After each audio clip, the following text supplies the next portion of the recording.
আজি আমি অসমত অসম বৈভৱ, অসম সৌৰভ আৰু অসম গৌৰৱ বঁটা প্ৰদান কৰিলোঁ। অসমৰ সৰ্বোচ্চ অসামৰিক সন্মান, অসমৰ মাটিৰ সুভাষেৰে জিলিকি থকা এইসকল মহান অসমীয়াক সন্মান জনাবলৈ পাই আমি অত্যন্ত গৰ্বিত। সকলোৰে জীৱনৰ সম্পূৰ্ণ সফলতাৰ বাবে অফুৰন্ত শুভকামনা জনালোঁ।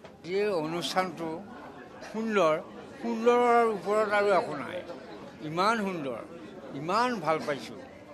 আৰু যি অসম গৌৰৱ, অসম বৈভৱ ইত্যাদি যি সন্মান আমাৰ অসম ডক্টৰ মাননীয় মুখ্যমন্ত্ৰী আৰু সকলো ৰাইজ উপকৃত কৰি উপভোগ কৰি সুন্দৰ পাইছে। আৰু মই নিজেও অন্তৰ অংগ দি বহুত ভাল পাইছোঁ। আৰু গোটেই আমাৰ অসম তথা ভাৰত গোটেইবিলাকে সন্তুষ্ট পাইছোঁ।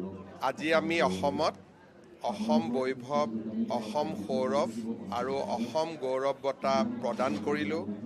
অসমৰ সৰ্বোচ্চ অসামৰিক সন্মান, অসমৰ মাটিৰ সুভাষেৰে জিলিকি থকা এইসকল মহান অসমীয়াক সন্মান জনাবলৈ পাই আমি অত্যন্ত গৰ্বিত। সকলোৰে জীৱনৰ সম্পূৰ্ণ সফলতাৰ বাবে অফুৰন্ত শুভকামনা জনালোঁ। এই অনুষ্ঠানটো সুন্দৰৰ ওপৰত আৰু একো নাই।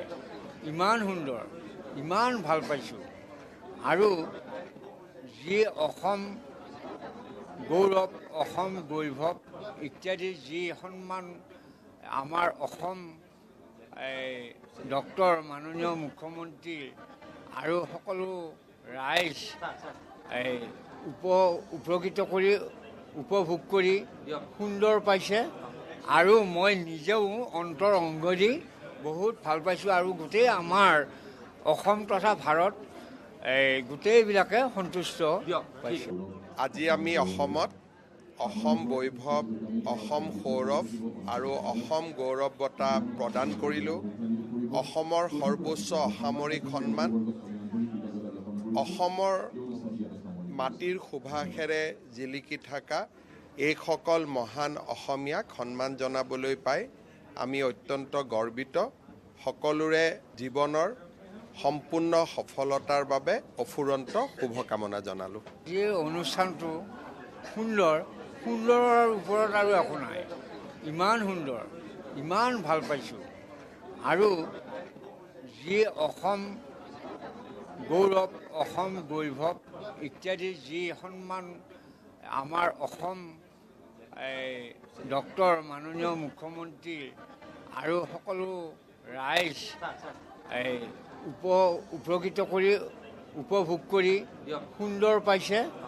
আৰু মই নিজেও অন্তৰ অংগ দি বহুত ভাল পাইছোঁ। আৰু গোটেই আমাৰ অসম তথা ভাৰত গোটেইবিলাকে সন্তুষ্ট পাইছোঁ।